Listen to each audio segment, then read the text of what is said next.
This is something where, as the AI thinks and frees up your brain, what are you doing with that now relieved time? Where are your thoughts? Yeah, where's your mind going? How are you feeling?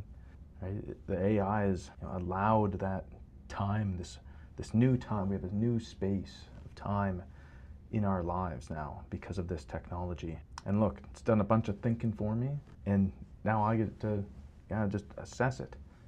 Great. With marketing, there's so much that is similar to counseling.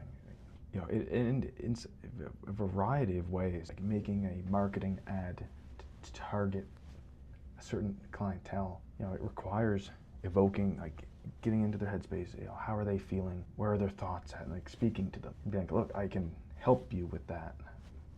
But yeah, there's something that's. But then the counter to that is I'm trying to help these people. I'm not trying to do wrong by them or scam them. So how else are they supposed to hear about my service, right? It's always contending with that. Is this an ethical way to market to somebody? Is that something that's ethical to say, right? But you want to speak to the person as you do it. Be like, I can help you, right? But it's still pretty fun. Sometimes it's just like, oh my God, you can tell how that would, get someone like, oh yeah, that's me, right? If you're feeling this way, it's going to speak to you. That's the goal of the ad. This is a nuclear weapon of sorts. If someone's really indecisive, we can pull out this thing and see where it lands. Let's see. Here's the words on it. So yeah, let's see. Am I gonna book a massage? I need something a bit more like tilted. It's gonna bias it. There. Put it by the plant. All right. See it going?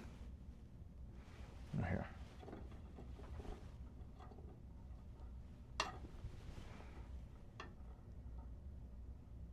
All right. Well, let's let it go. It can go like that for a while. Let's see, it gets.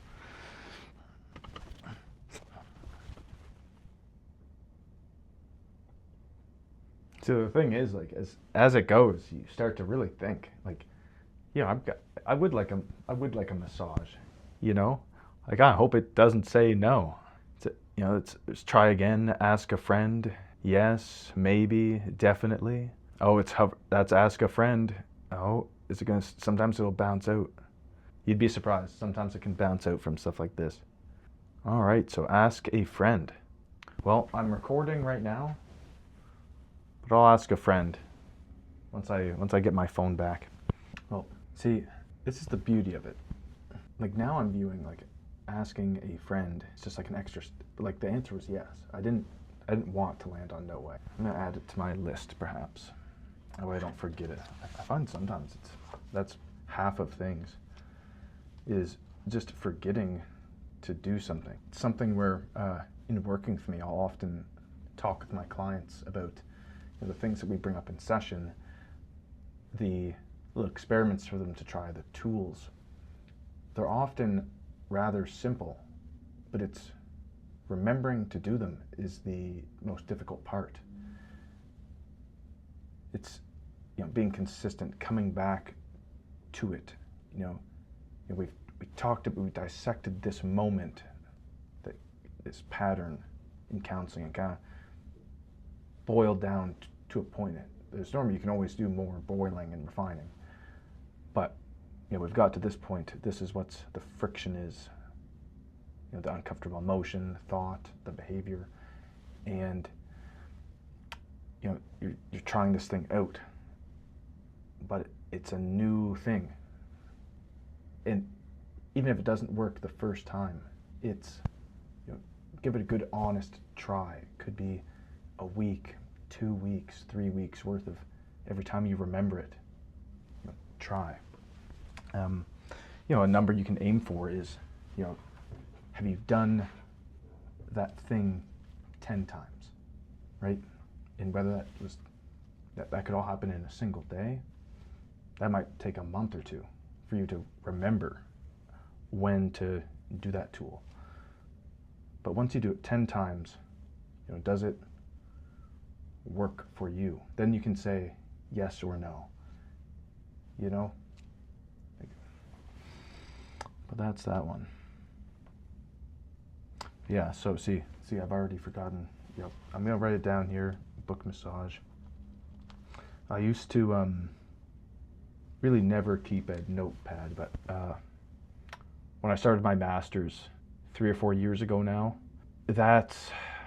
yeah, I started using one then, and for me, that is one of the tools that helps me because, you know, in this exact example, this has been years probably thinking about that. Like, oh, that'd be a good idea. Yeah, like my shoulders always seem tight. You know, I've had student benefits that I haven't used on them.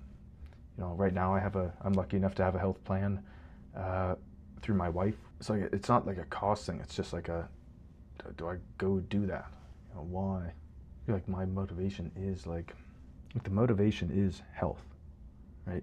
Like my shoulders don't affect me enough right now, but like it's on the radar.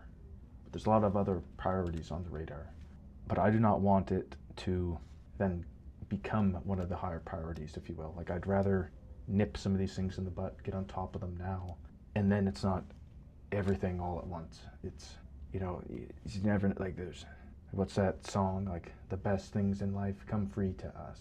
You know, you never know when one of those things is gonna happen.